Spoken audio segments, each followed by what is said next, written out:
Hello guys, welcome to Mark Shrimp Tanks. Today I'm going to show you how to set up a Cardinal Sulawesi tank, and it's coming right up! Welcome to Mark Shrimp Tanks. Let's get this tank started. I have a good source of Sulawesi Cardinal shrimp here in Norway that I've managed to find that's willing to ship to me now. This is why there's been such a big delay in me doing this video for the shrimp, just because a lot of people won't ship the shrimp when it's so cold, because these shrimp are very temperature sensitive. Alright, so this tank, when I fully get it set up, I'm going to have a heater in here. It's not shown in this tank yet because I do not have it here, but I have ordered it and it will be here next week, right? So in parts of this video you will see, like for example, the heater won't be here 1 second and then it will be there the next second. That's just the time difference from when I film things to what you actually see. This tank is 60 litres. We're going to go with a base of Alpha Grog here, and I'm just going to go over what else I have in the tank. Palm mini filter, double sponge filter, a nice big rock. I have some other rocks here that will go in the tank once we have put the substrate at the bottom.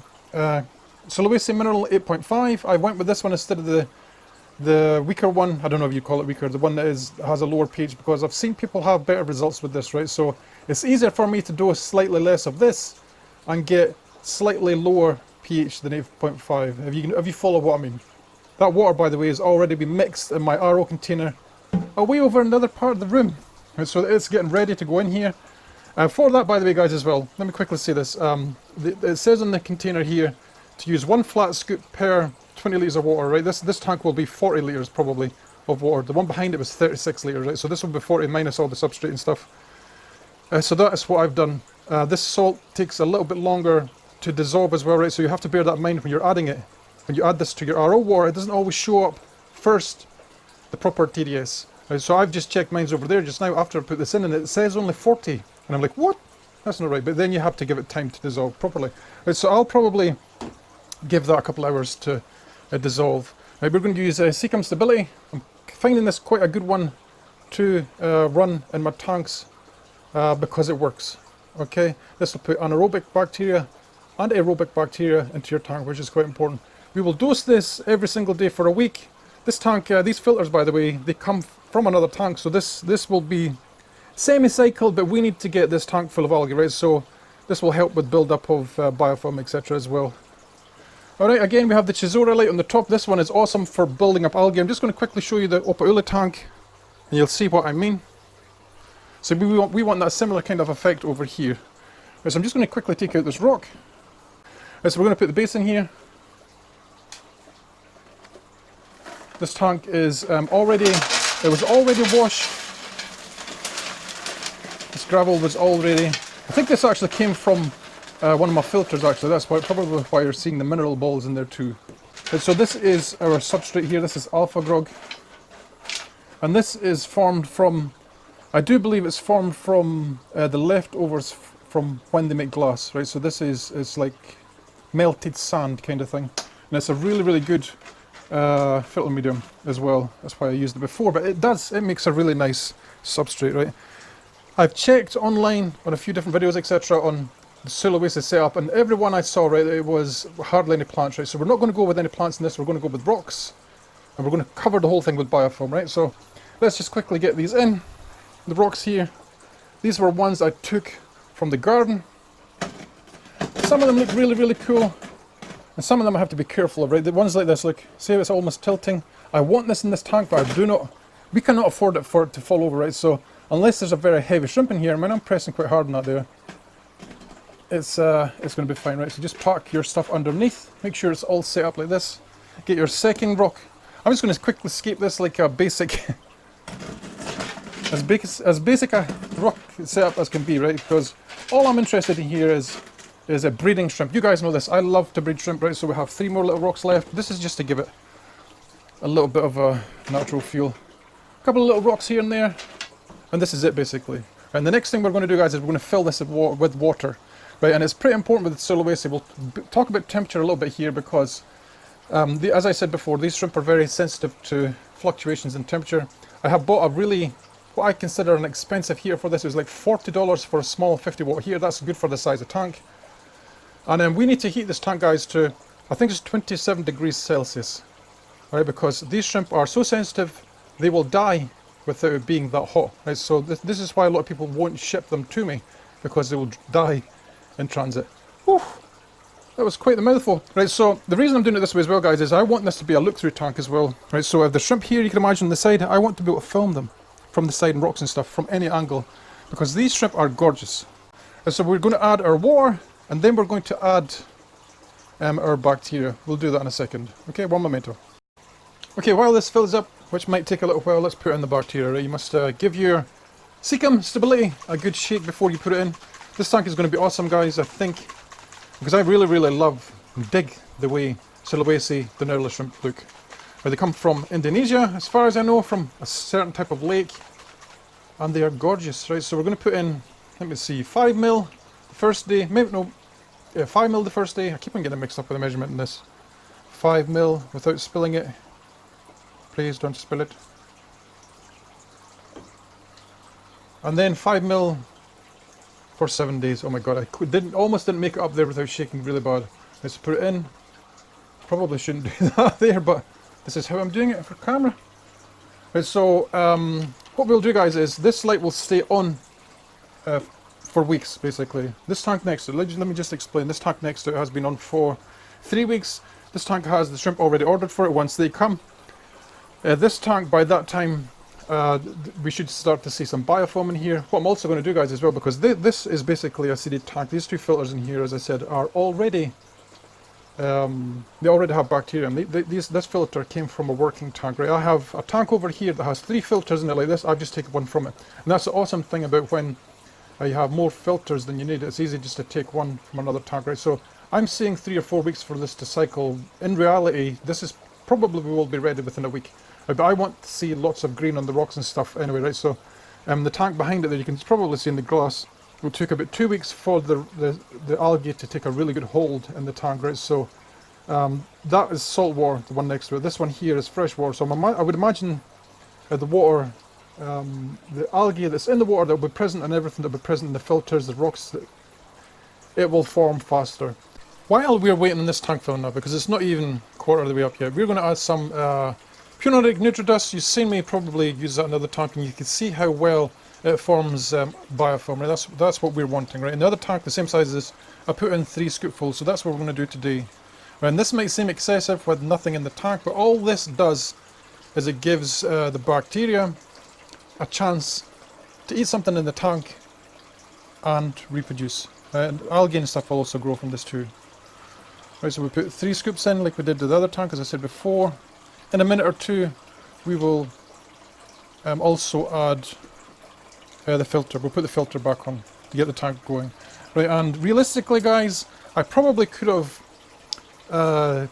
got this tank up and running and set up for shrimp within 2 weeks, but I want to make sure the filters and stuff are ready for this type of shrimp, because these shrimp are kind of expensive. They're kind of very sensitive as well, so it pays to cycle the tank a little bit longer before you buy the shrimp. So I want to order them now. I want to order the shrimp now, but I will have to wait probably 3 to 4 weeks. Anyone else would tell you, because I'm using already cycled filters, that I don't need to do that, but I do. You look at the tank here, there will be no food source for the shrimp, right? Shrimp in any kind of situation, in nature and stuff, in the tanks, they will use they will eat roughly about 70% of their total food amounts per day just from biofilm and algae. Right? So there's nothing in here, so it's like a desert for shrimp. We need to give them lots of food so that they can breed.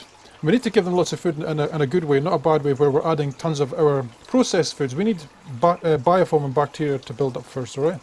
So we'll fill this up, we'll get the filter on, and then after that, the next thing you will see is probably a green tank in a week or two. Hello guys and welcome back. It has been approximately 4 or 5 days since we set this tank up, and we have a slight issue, right? The issue is the TDS is staying very low, even though I've put a lot of this salt into the tank. I've mixed up very well, then added to this tank, and it's simply not dissolving properly in the tank, right? I can still see bits in the gravel here. People are telling me over time this will eventually dissolve and it will raise the TDS, right? So I actually put in another scoop of this yesterday.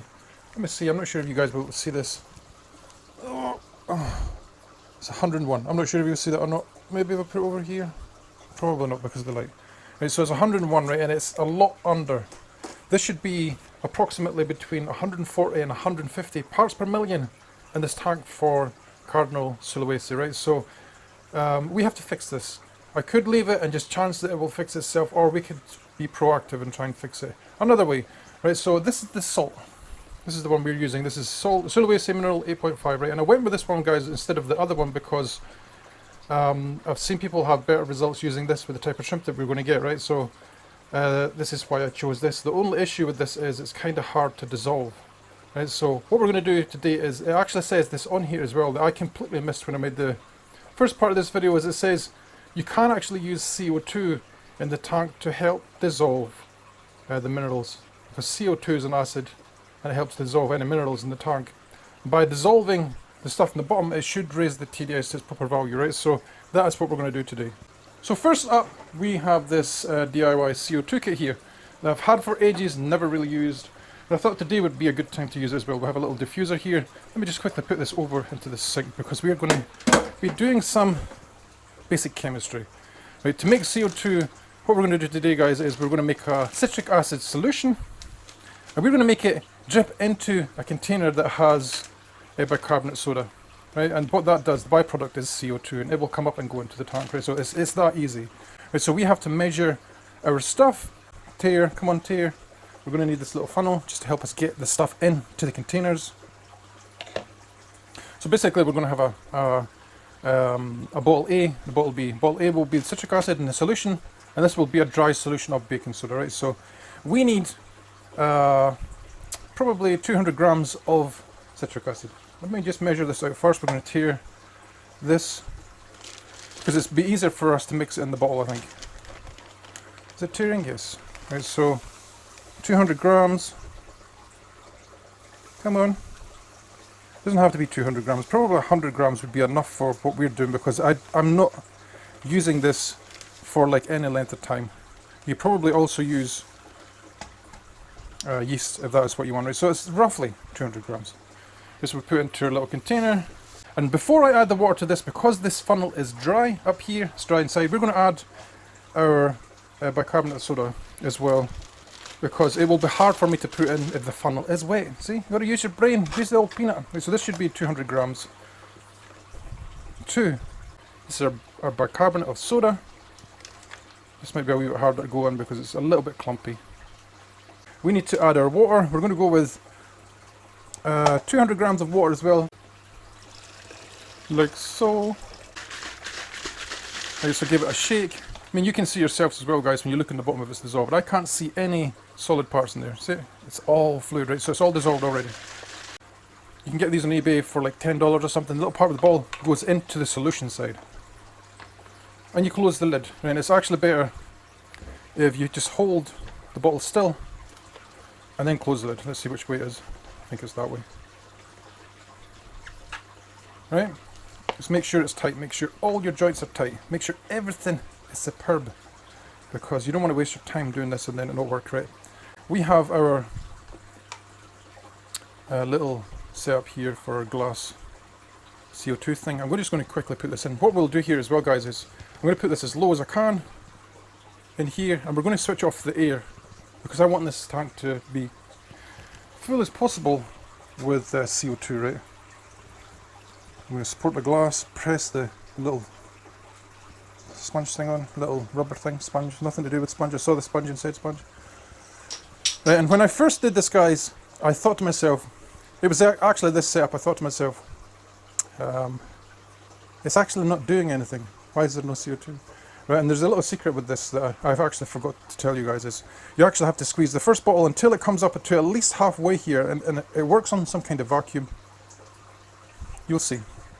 Right, so you get your little A hand here, your A hand, your A hole hand, oh what the your A hand, your A bottle hand, and you give it a squeeze, I think. And you see the fluid going across the top? You hear that bottle making like a crushing noise? I can feel the difference in pressure already in my hands. Let's put this down. We might have to do it 1 or 2 times, but you can see here, you see the fluid, the way it's moving? Right? So, hopefully I have the setup right. Give it another squeeze. I'm not sure it was quite enough the first time. Like so. And we'll see. I can already hear it making gurgling noises, right? So I think we are kind of doing the right thing. We may have to squeeze this bottle a few times more. But you can see the reaction here. So the water as it flows across and backwards like this. This is like the pressure's being equalised in each bottle. You can see. So this kind of thing should more or less be instant. We might close the little valve on here though until we get some pressure. Look at this. Right, so this gauge probably doesn't work. I thought I actually closed this, guys. Holy mother. Now you can see the amount of CO2 that's coming out here, right? So I don't want this to be this much all the time, right? So we're going to have to close the valve a little bit. And this little thing has a little safety thing on it, so you can't close it too much. Let's see. I just want a steady stream of fine bubbles coming out of this, right? So we're almost there. Isn't that just magnificent? Right, and this will continue to build up pressure and release the CO2 in here at this rate, right? I'll come back within 3 hours. Let's just quickly test the TDS again, because it would be awesome to see if this actually works. Let's test on this side so you can see for yourself as well. 101 parts per million. So there you go. I'll come back in 3 hours. We'll have a look at this. Fingers crossed, guys, this works. Let's grab our little TDS pen. So this CO2 has been going into here. You see the fine stream of bubbles here.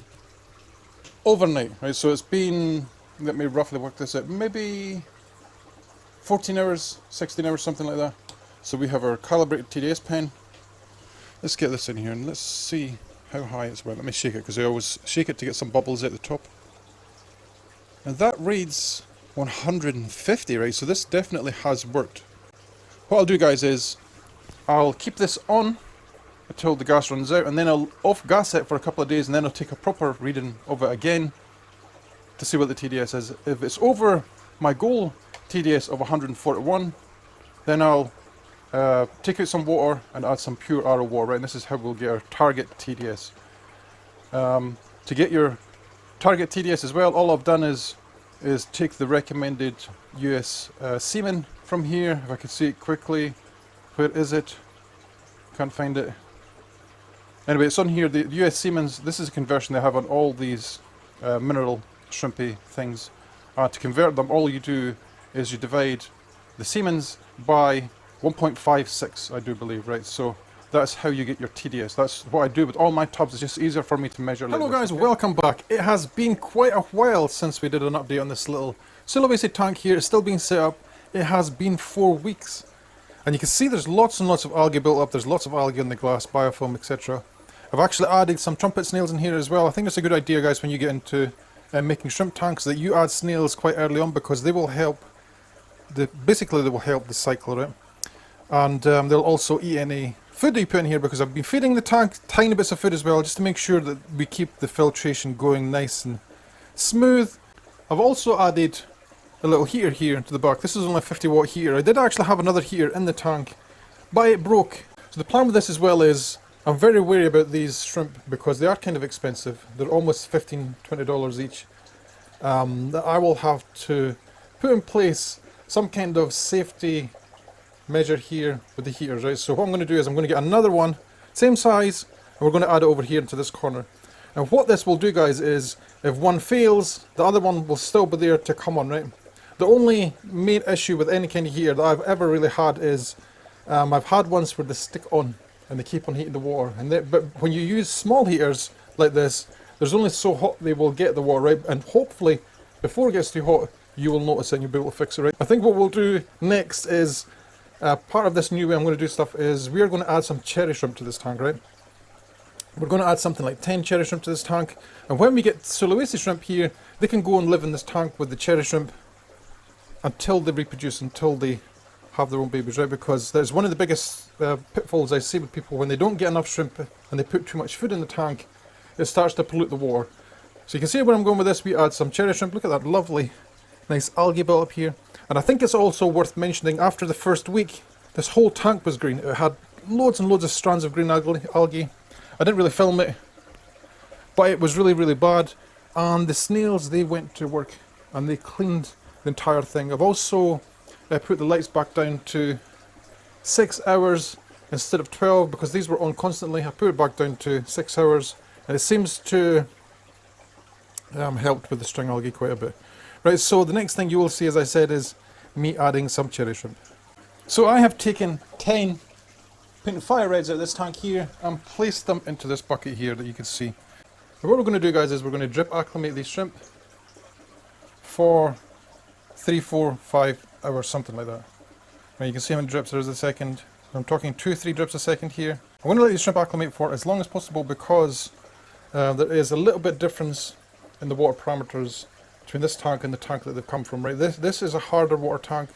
These shrimp are perfectly fine in harder water tanks, but they need to be acclimated. The pH is quite a bit higher in this tank than it is in that one. Right, it's almost a difference of 1. Right, so you're talking about going from 7 to an 8 pH. This one is probably slightly over an 8, right? And the water is a little bit warmer as well. As we said before, the temperature in here is 26 degrees. The one down there is something like 22, 23 degrees, right? So there's that as well. We want to acclimate these as possible. I don't want to just throw them in and stress them. So the moment of truth is here. The shrimp have arrived. Let's have a little look into our box. Fingers crossed, guys, that these are alive because these shrimp are pretty sensitive. Heat pack is still warm, which is a good sign.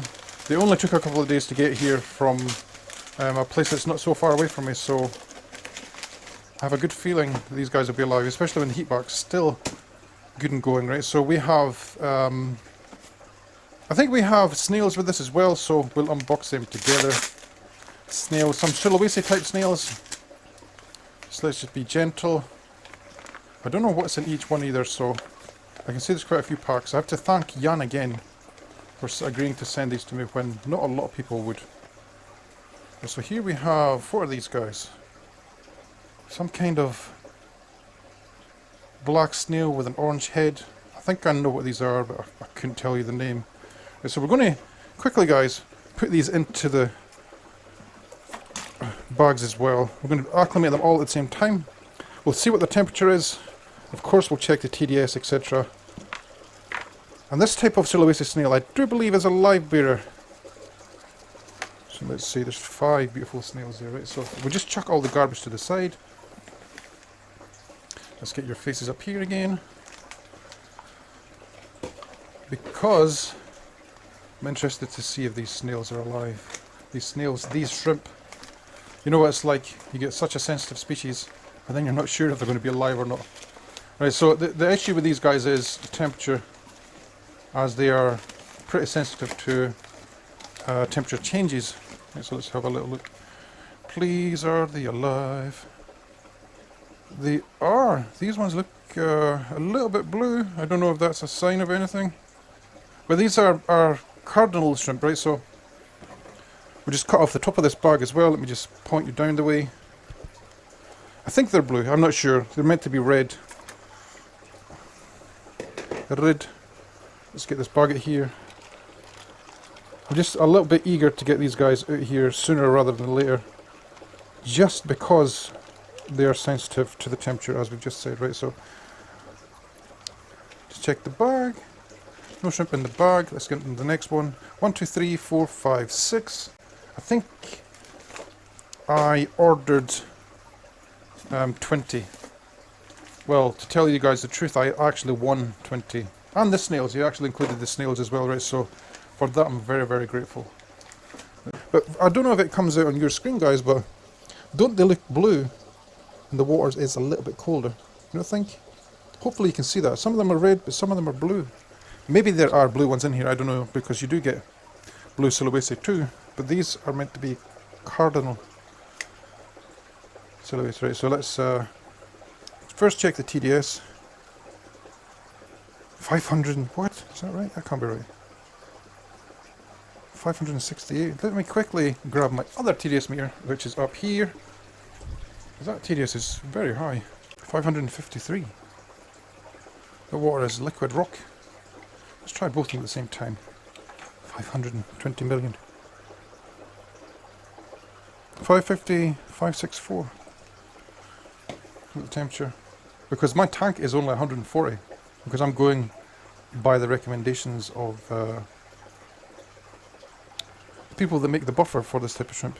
Right, so the temperature is low, 23.5, right? So we're going to acclimate these guys for as long as possible Right, I'm going to actually add their water back into my tank as well, right? So this could be a long acclimation, is because there's such a huge difference in TDS.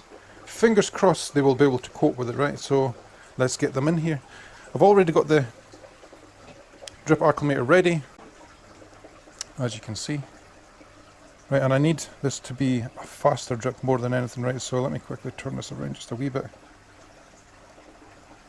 Hopefully you guys can see this and you're not just looking at my hands. Right, so I'm going to drip these, as I said, probably for a few hours, come back and see, right? But I want it to be a fast drip because the water is a little bit cold, right? So we're talking 3-4 drips per second at least. Let's get some heat back into this, right? And every so often I'll come back through here and I'll take a cup of the water out here and put it back in the tank, right? So that's how we're going to do this.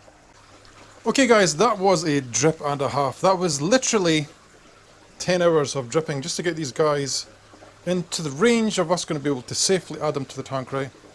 I'll just explain that for a second, just so you guys knew exactly what I did. Over the 10 hours, I dripped these guys in 2 or 3 drips a second, and then for the last hour, once the TDS was very close, it was less than 10 parts per million, I increased the drip rate to almost a steady flow because in that bucket that was there was no here. I probably could have done it a little bit better way, but I was aware that there was a difference in temperature, right? So for the last hour from this tank, I made sure that it was dripping into the bucket that was under there that little bit faster, so there wasn't as much of a heat loss in the bucket below, if that makes sense, right? So here's what we have, and it's quite nice to see as well, guys, that these shrimp, they have recovered. Remember I said to you guys that they were slightly blue. Some of them were slightly blue. Well, they've all coloured up nicely again to red. This is what you would see of them normally, the way they would normally be, red with the little white dots. Right, so let's get these Cardinal Sulawesi shrimp in here as well. As I said to you before, I think there's roughly 20-25 in here. Let's get these guys in. Look at them, aren't they absolutely beautiful? You will see them, of course, over the next few days. I'll take some pictures and video of these guys as well. I'll probably add that onto the end of the video so you can see how beautiful they are. And with a bit of luck, we'll have lots and lots of success breeding these guys. I love the way they look. Little red bodies with little white spots and their little white arms. Aren't they cool? You can maybe see some of them with their white arms already. I don't know what it is they remind me of. Some kind of waiter with the little white arms. Wee busybodies. Come on, there's a few left in there still. Get out. There you go. There is all 20-25 in the tank. Oh my god, there's, guys, I'm not exaggerating when I say they're absolutely stunning looking. The little white legs and stuff. You could probably see some of them already. As I said, I'll take some footage of them.